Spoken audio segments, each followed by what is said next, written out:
కార్యదర్శి CIT Hasan. November 8-9 తేదీల్లో అనకాపల్లిలో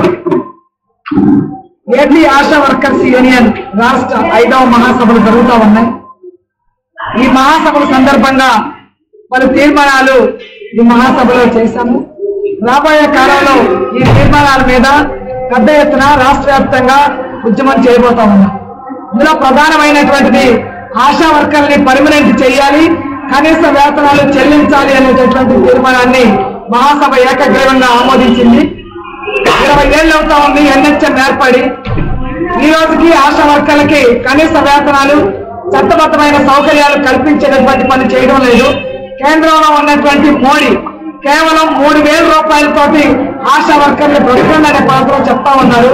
ఒకవైపున మహిళా సాధికారత గురించి మాట్లాడుతూ ఉన్నారు, మరొక వైపున మహిళలు పనిచేస్తా ఉంటే వాళ్ళకి భద్రత లేకుండా చేసేటటువంటి పని కూడా చేస్తా ఉన్నారు. ఈరోజు ఆంధ్ర రాష్ట్రంలో, భారతదేశంలో ఎక్కడా లేనటువంటి పద్ధతిలో 10,000 రూపాయల వేతనాన్ని సాధించుకునేటటువంటి పని ఈ రాష్ట్రంలో జరిగింది. అయితే ఈ 10,000 రూపాయలు కూడా 6.5 ఏళ్ళు అవుతా ఉంది. ఈ 10,000 రూపాయలు కూడా ఇచ్చి గత వైఎస్ఆర్సీపీ ప్రభుత్వ హయాంలో 2019లో 4,000 రూపాయల వేతనాన్ని పెంచి 10,000 చేశారు. ఈ రోజుకి కూడా మరలా వేతనాలు పెంచలేదు. తెలుగుదేశం పార్టీ ఎన్నికలకు ముందు వాళ్ళ మేనిఫెస్టోలో ఆశా వర్కర్లకి కనీస వేతనాలు చెల్లిస్తామని చెప్పారు. ఇప్పటికీ పలు పర్యాయాలు ముఖ్యమంత్రి గారిని కలవడం జరిగింది. సీఎం గారు మేము సానుకూలంగా ఉన్నాం, ఆశా వర్కర్లకి వేతనాలు పెంచుతామని పాత్రలో చెప్పారు. అందుకని వెంటనే ఆశా వర్కర్లకి వేతనాలు పెంచాలని అడుగుతా ఉన్నారు. 10,000 ఇస్తా ఉన్నారు. ఈ 10,000లో నెలలో 4,000 రూపాయలు మేము తిరగడానికే ఖర్చు అయిపోతా ఉంది. ఏజెన్సీ ప్రాంతంలో పనిచేస్తున్నటువంటి కమ్యూనిటీ హెల్త్ వర్కర్లకి కేవలం 4,000 ఇస్తా ఉన్నారు. వాళ్ళకి ఎలాంటి యూనిఫామ్ కానీ ఈరోజు ఆశా వర్కర్లతో పాటు సమానంగా పనిచేస్తున్నా సమాన వేతనం లేదు, సమాన సౌకర్యం లేదు. ఈ కాలంలో, ఈ సంవత్సర కాలంలో అనేక రకాలైనటువంటి సౌకర్యాలను కూడా మేము సాధించుకోగలిగాం. గ్రాట్యుటీ ఇచ్చారు, అలాగే మెటర్నిటీ లీవ్ ఇచ్చారు వేతనంతో కూడింది, అలాగే 60 నుంచి 62 ఏళ్ళకి వయో పరిమితిని పెంచే పని చేశారు. PMJJBY, PMSBY లాంటి ఇన్సూరెన్స్ స్కీములు కూడా ఆశా వర్కర్లు ఈ కాలంలో పోరాడి సాధించుకున్నారు. మేము ప్రభుత్వాన్ని ఒక్కటే కోరుతూ ఉన్నాం. ఈరోజు ఆశా వర్కర్లు 24 గంటలు డ్యూటీ అని చెప్తా ఉన్నారు.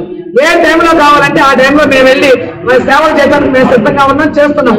ఫ్లడ్స్ వస్తే, తుఫాన్లు వస్తే, లేదనుకుంటే పండగలప్పుడు, లేదనుకుంటే డయేరియా వస్తే, లేదనుకుంటే ఎన్నికలు జరుగుతా ఉంటే, అది ఇది అనే దాంతో సంబంధం లేకుండా ఈరోజు మాతో అన్ని రకాల సేవలు చేసుకుంటున్నారు.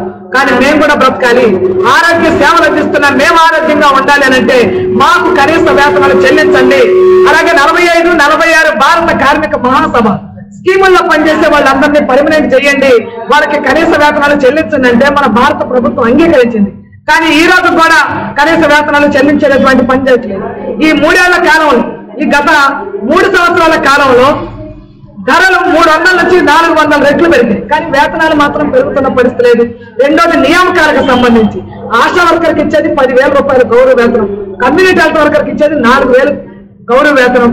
దీనికోసం రాజకీయ నాయకులు పోటీ పడి వాళ్ళ మనుషులు పెట్టుకోవాలని నిబంధనలకు విరుద్ధంగా వేధించే పని చేస్తున్నారు. పాలకులు మారినప్పుడల్లా వీళ్ళ మీద తీవ్రమైనటువంటి ఒత్తిడి తీసుకొచ్చేటటువంటి పని చేస్తా ఉన్నారు. అందుకనే నియామకాలు ప్రభుత్వమే చేపట్టాలని అడుగుతా ఉన్నాం. దాన సంస్కారాలకి 20,000 ఇవ్వమని అడిగాం, ప్రభుత్వం అంగీకరించింది, కానీ ఈ రోజుకి జీవో ఇవ్వలేదు. కానీ ఈ దేశంలో ప్రపంచంలో ఎక్కడైనా సెలవు లేకుండా పనిచేసే వాళ్ళు లేరు. కానీ ఆశా వర్కర్లకి సెలవులే లేవు, ఆదివారాలు లేవు, పండుగలు లేవు, పబ్బాలు లేవు. 7 రోజుల పాటు అన్ని రకాల పనులు అప్పగించి పనిచేస్తా ఉన్నారు. అందుకని మేము కూడా మనుషులమే కాబట్టి మాకు సెలవులు కావాలి, అన్ని రకాల సెలవులు కావాలి. ప్రభుత్వ సెలవులు కావాలి, ఆదివారాలు వారాంతపు సెలవులు కావాలి, అలాగే క్యాజువల్ లీవ్స్ కావాలి. వాటితో పాటు మాకు అనారోగ్యం వస్తే మెడికల్ లీవ్లు కూడా మాకు ఇచ్చేటటువంటి పని చేయాలి. ఈ లీవుల కోసం కూడా రాబోయే కాలంలో పోరాటం చేయబోతా ఉన్నాం. ఇవే కాదు, ఈరోజు ప్రభుత్వ రంగ సంస్థలు ప్రభుత్వ హయాంలో ఉంటేనే అసంఘటిత రంగ కార్మికులైనా, స్కీమ్ వర్కర్లైనా ఆ చట్టాలకు అమలయ్యేటటువంటి అవకాశం ఉంటుంది. ప్రభుత్వ రంగ సంస్థలనే ఈరోజు కారు చౌకగా కార్పొరేట్ సంస్థలకి కట్టబెట్టే పని కేంద్రంలో ఉన్న మోడీ చేస్తా ఉంటే దానికి అనుగుణంగా రాష్ట్రంలో ఉన్నటువంటి కూటమి ప్రభుత్వం కూడా చేస్తా ఉంది. ప్రజల యొక్క అవసరాలు ఏంటో వాటిని తెలుసుకునే పని, కార్మికుల యొక్క అవసరాలు తెలుసుకునే పని కాకుండా ఈ రోజు సనాతన ధర్మం, హిందూ మతోన్మాదం చుట్టూ తిప్పేటటువంటి పని చేస్తా ఉన్నారు. మేము ఈ ప్రభుత్వం నడుపుతుంది ఒక్కటే, లేబర్ కోడ్లు తీసుకొచ్చి కార్మికుల హక్కును కాపాడాలని మోడీ చూస్తా ఉంటే మోడీకి పెద్ద కొడుకులాగా ఈ రోజు ఈ రాష్ట్రంలో ఉన్నటువంటి మన ముఖ్యమంత్రి గారు చంద్రబాబు నాయుడు గారు అలాగే పవన్ కళ్యాణ్ అయితే అంతకు మించి వ్యవహరించేటటువంటి పని చేస్తా ఉన్నారు. వాళ్ళ శాఖల్లో ఏం జరుగుతున్నాయో ఆ సమస్యల పరిష్కారం చేసే పని చేయటం లేదు. అందుకనే మేము అడుగుతున్నది ఏంటంటే లేబర్ కోడ్లు అనేది కార్మికులకు నష్టం. మేము పోరాడే హక్కుని హరించేటటువంటిది. మేము ధర్నాలు చేసే హక్కు, సమ్మె చేసే హక్కు, మేము రోడ్డు మీదకి వచ్చి మా భావ స్వేచ్ఛ ఏదైతే ఉందో ఆ భావ ప్రకటన స్వేచ్ఛని హరించేటటువంటి హక్కుని ఈ రోజు లేబర్ కోడ్ ద్వారా తీసేస్తామంటే దానికి అనుగుణంగా ఈ రాష్ట్రంలో ఉన్న కూటమి ప్రభుత్వం అసెంబ్లీలో తీర్మానం పెట్టి ఈ రోజు ఆ లేబర్ కోడ్ని అమలు చేయడం కోసం సిద్ధమవుతుంది. 8 గంటల పనిదినాన్ని 10 గంటలకు పెంచుతూ తీర్మానం చేసే పని చేశారు. ఆచరణలో 13 గంటలు పనిచేయాల్సి వస్తా ఉంది. అంతకంటే దౌర్భాగ్యం ఏంటంటే మహిళలు రాత్రి షిఫ్టుల్లో పని చేయాల్సిందనే పదవులు చెప్తున్నాయి. ఈ రోజు ఆశా వర్కర్ని ఫ్లడ్స్ వస్తే తెల్లవారులు చేయమంటున్నారు. వాళ్ళ ఇల్లంతా మునిగిపోయి ఉంటే ఈ ఆశా వర్కర్ వెళ్ళి పనిచేయాల్సిన పరిస్థితి వస్తుంది. అందుకని ఆశా వర్కర్ల యొక్క సమస్యలు పరిష్కరించండి.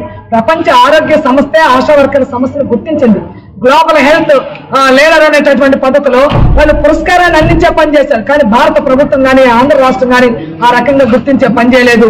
రాబోయే కాలంలో ఆశా వర్కర్ని పర్మనెంట్ చేయడం కోసం కనీస వేతనాలు 26,000 చెల్లించాలనేటటువంటి ప్రధానమైనటువంటి డిమాండ్స్ వెయిటేజీ కోసం నియామకాలు ప్రభుత్వమే చేపట్టాలనే దానికోసం అన్ని రకాల సెలవుల కోసం పెరుగుతున్న జనాభాకు అనుగుణంగా నియామకాలు చేపట్టాలని, ఖాళీ పోస్టులు భర్తీ చేయాలని, అదనపు పనులు తగ్గించాలనేటటువంటి డిమాండ్స్ సాధన కోసం రాబోయే కాలంలో రాష్ట్ర వ్యాప్తంగా ఉద్యమించడానికి ఆశా వర్కర్లందరూ సిద్ధం కావాలని, సిద్ధం అవుతున్నారని తెలియజేస్తా ఉన్నాం. Thank you. Welcome to our YouTube channel. Don't forget to like, subscribe and share the videos.